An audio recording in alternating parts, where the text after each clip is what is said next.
hold on real quick. Okay, ladies and gentlemen, we're gonna go ahead and walk inside of the office, and Lucas is going to give us a tour. So if you're a patrol officer, you go in right through here.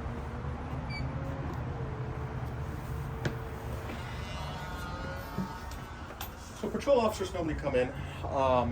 They will check in with either watch commander or Commander Jobs if need be. This is their office over there. Okay. So this is where they check in? This is if they have to check in with the watch commander if there's an issue. Okay. And there's an issue, they probably sit on that chair? Probably, yes. A good thing it's taken with something right now. Okay. Left the door open here, but dispatch, normally the door is closed, the dispatch is separated for patrol officers. Normally when they come in, they just do their thing and they go into for lineup. Okay, so this is This, dispatch. Sour dispatch. Right. And this is Tanya. As you can see, she's working very diligently. In about 10 more minutes, there's going to be 2 other dispatchers in here. So this is a screen, but I'm going to have to blur out everything on this screen. It's basically confidential information.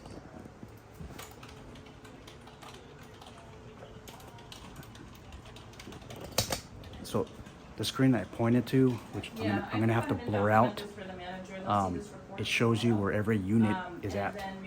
And when their body camera is activated, the video mode, dispatch can actually see in live what they're experiencing and what they're seeing. That's pretty neat. No problem. You have a good night. I'm sorry, Tanya, I wasn't too loud, was I? No, no. Okay. Okay. And on the right is the Riverside Office.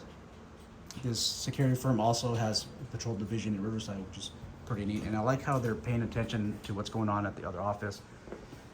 This is the patrol log. I mean, guys, I'm pretty impressed. I haven't seen anything like this in a very long time. You have the patrol log here. You have the roster of all the employees.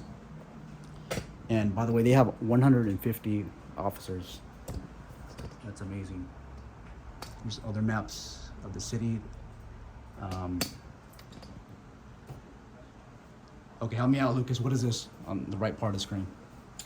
So this is actually how many calls we received so far. Okay. It shows you, as you can see, completed calls, still pending calls, etc., all throughout the county. Okay. And Dispatch roster, basically. okay, and then Tanya was saying that any given night you can get like 60 calls, right? On average. 60 calls on a slow night. And check this out, you guys. This is the Pulse Point. There's an app that you can get. Look at this. They have this neat screen that shows you where all the medical emergency calls are located. And what I really like about this is a lot of these medical emergency calls, there's usually, well, not all the time, but sometimes there's a police officer or law enforcement agency that's attached to a medical aid call. Like, there's no way that they're gonna have nobody's gonna have access to all of the law enforcement calls. But if you can find out where fire's at, many times you can find out where police are at. And sometimes some of these medical calls are actually on contracted property. So I think that's pretty neat. Okay, these are the calls again. All right. Well, I'll go ahead and get this documented, and then I'll go ahead and send the security guard over to the parking garage, okay? And Lucas, what is this? Where it says Explorer 1523? So these are all of our vehicles. If you can see, this is the actual GPS for all of the cars where they're at throughout the county. This is actually all the way out to Riverside. So these are the Riverside vehicles, and we're right here in San Diego County. Wow, look at this. We actually even have GPS on all the golf carts that we have assigned to the proproperties too. That's and hilarious. we're doing that for tracking purposes as well as if somebody takes it, hey, we can track you down basically. Oh, that's hilarious. Jeez. So there's 3 consoles. I won't show you the other console because then I have to blur that one out a second time. But there's a total of 3. This is awesome. Oh, and also they scan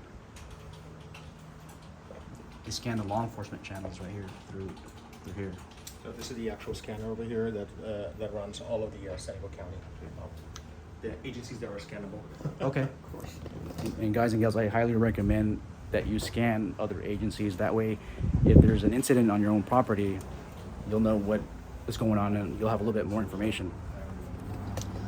So we're back to the walkway where the officers normally would walk in. They would get their assigned vehicle. We'll look on our board, see what beat, vehicle assignment, unit number, current mileage on the vehicle. Of course, Okay. we want to keep track of the mileage for the maintenance purposes. Of course. I believe our fleet is probably one of the best maintained fleets out there. We're on the dot every 4,000 to 5,000 miles on every vehicle. Wow. And we only go through Ford dealership, by the way, too. We have an account with them. And Lucas also said that they have 10 patrol cars on the way on order.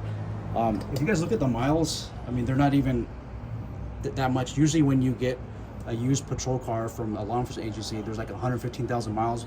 I mean, this is really good, like at 48,000, 70. You know, obviously the ones on top have a little bit more higher miles, but We do our best not to go over 150, 160. Okay. But again, right now we're rotating cars because of what I told you earlier in regards to how behind Ford is on the new vehicles. We'll have to stick with what we have for as long as we possibly can. yes. This side over here is for supervisor cars only, by the way. So of course we didn't have the one board wasn't big enough. So this is all super cars. Jeez, wow. These are supervisor cars, you guys. And these are take-home cars? So a couple of which them ones are. are? Couple Okay. of them are. The commander rest gets a of take-home them- car, right? Yes. Rest of them are they stay here, but they're assigned. Okay. Oh, but they're assigned only to Yes. that supervisor. Awesome. And I like how they have the oil change to do. I mean, they really take care of their cars and they take a lot of pride. So if you're a patrol officer, you would grab one of these radios. And This is a digital trunk system. UHF digital trunk system that we utilize countywide, and as our backup, we use the analog system for radios with the repeater, and then we have the phones, and of course we have the CAD MDT. That one thing we didn't go over in dispatch. Dispatch is actually able to talk to the officers out in the field, patrol officers via CAD. okay.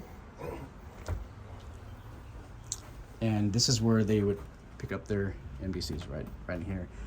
This is neat. So Lucas explained to me that each officer gets assigned their own patrol bag, and this goes to an assigned unit. Yes, this will go into the vehicle or assigned route that they're in. So Okay. each bag basically has stickers might have. Oh, actually no, they have the routes on there. So for example, 312, so forth, so they know which route to take. Each route will have a key box because obviously a lot of properties out there they would lock ups, unlocks, etc. For facilities. So each one of them is broken down to what's necessary on that route. They get a citation book, or we actually have our own FIs. Okay. Oh, awesome. So Okay. yes, they utilize the bag for everything. Policy and procedures, basic stuff. Arrest release forms, if need be, we have those also. Okay. So, So if you guys are wondering, he did mention citations. The way that it would work is if in California, if there's a homeowners association, and Lucas, correct me if I'm wrong, generally the tenant would agree to certain conditions, parking conditions, and if you're not a resident and you don't have a parking pass, there's always signs in the front that would say that you're going to get cited and then you'll get towed. Am I right? yes, we work very closely with one of the larger towing companies here in the county. They have their own legal system and they work with our legal system. So okay. we are very keen. I've been to court several times on tows from the years I've been in this industry, and not lately, knock on wood. But we are very keen on like making sure we're up to date on laws, especially towing laws. Because I mean, I have better things to do than going to court, small claims for Yes. frivolous tows or whatever people want to do. And most of the time, I take my time, I get prepared for it, then you have somebody coming in here like, he towed my car, I want $10,000, sorry. Right. You know, so it's just a waste of time basically. Yes. Okay. Awesome. And then they have a fridge, a We microwave. have a clearing, Oh, this is what I love, guys. I mean, you guys know that I'm a fireman instructor and I love safety. Check this out. So they have a written policy on how to clear your firearm, and they actually have a clearing barrel. This is like one of the first times that I've seen an actual clearing barrel, so that's pretty good. And this is obviously rated for a handgun round, so that's pretty neat. we do not carry rifles, unfortunately. Yes. Well, I'll digress on that. I like how they have all their employee rights right here on the bulletin board. This is absolutely necessary, federal law and state law, so I do like the way that they're following these procedures. And then here's a locker. If you don't want to show up dressed to work, you can always change out here.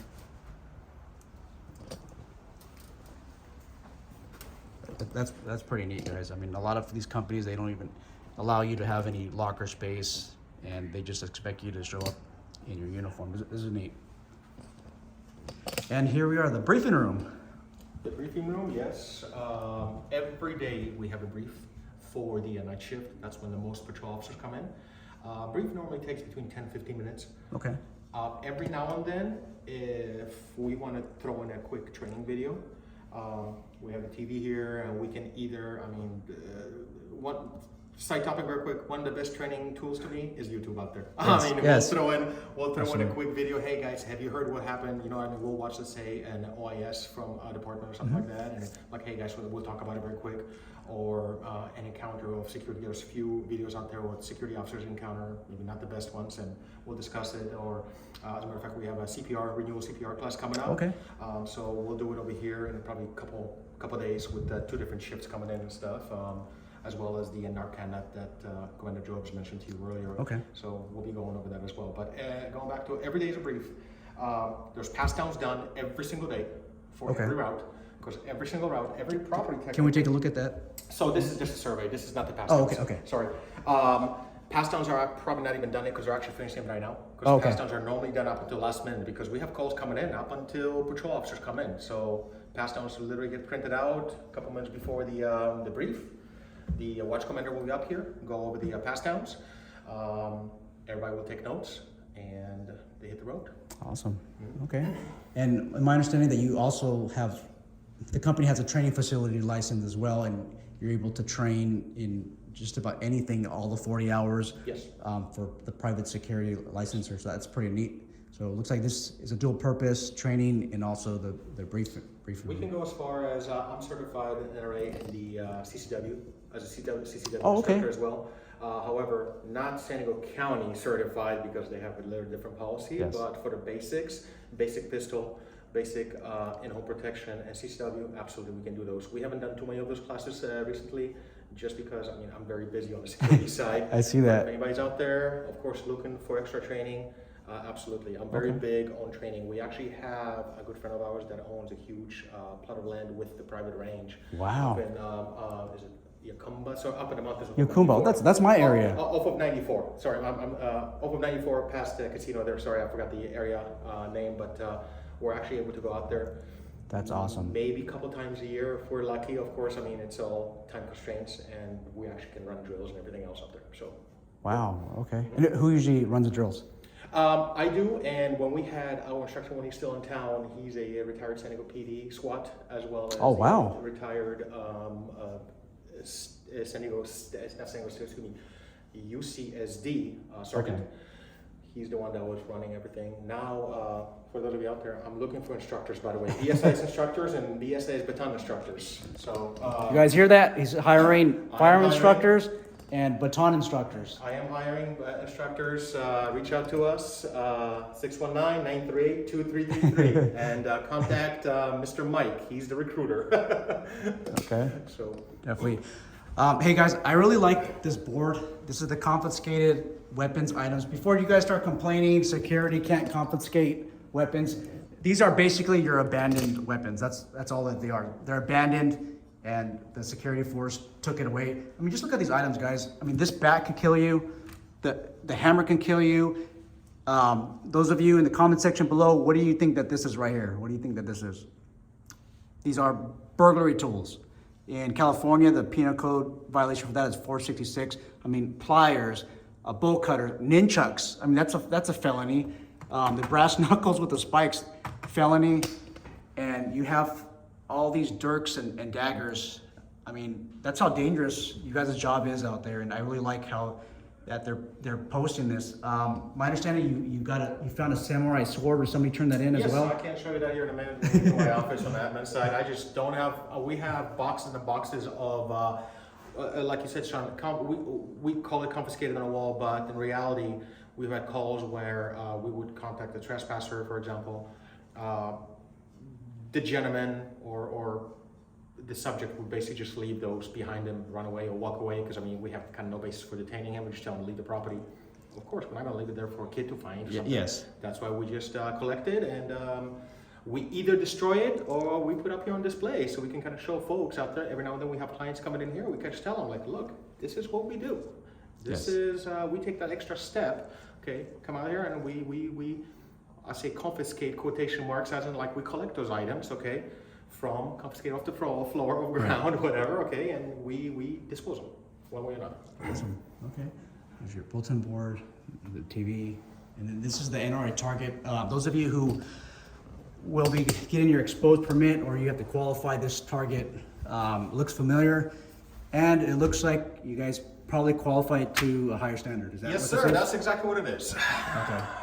So, We like to make things tough for my guys. no, I like this. So this is the legal maximum largest target that you can shoot for your BSIS exposed permit, and CHPS went above and beyond, and they have to qualify. This is more challenging. I'll tell you that for sure. A lot more challenging. That's great.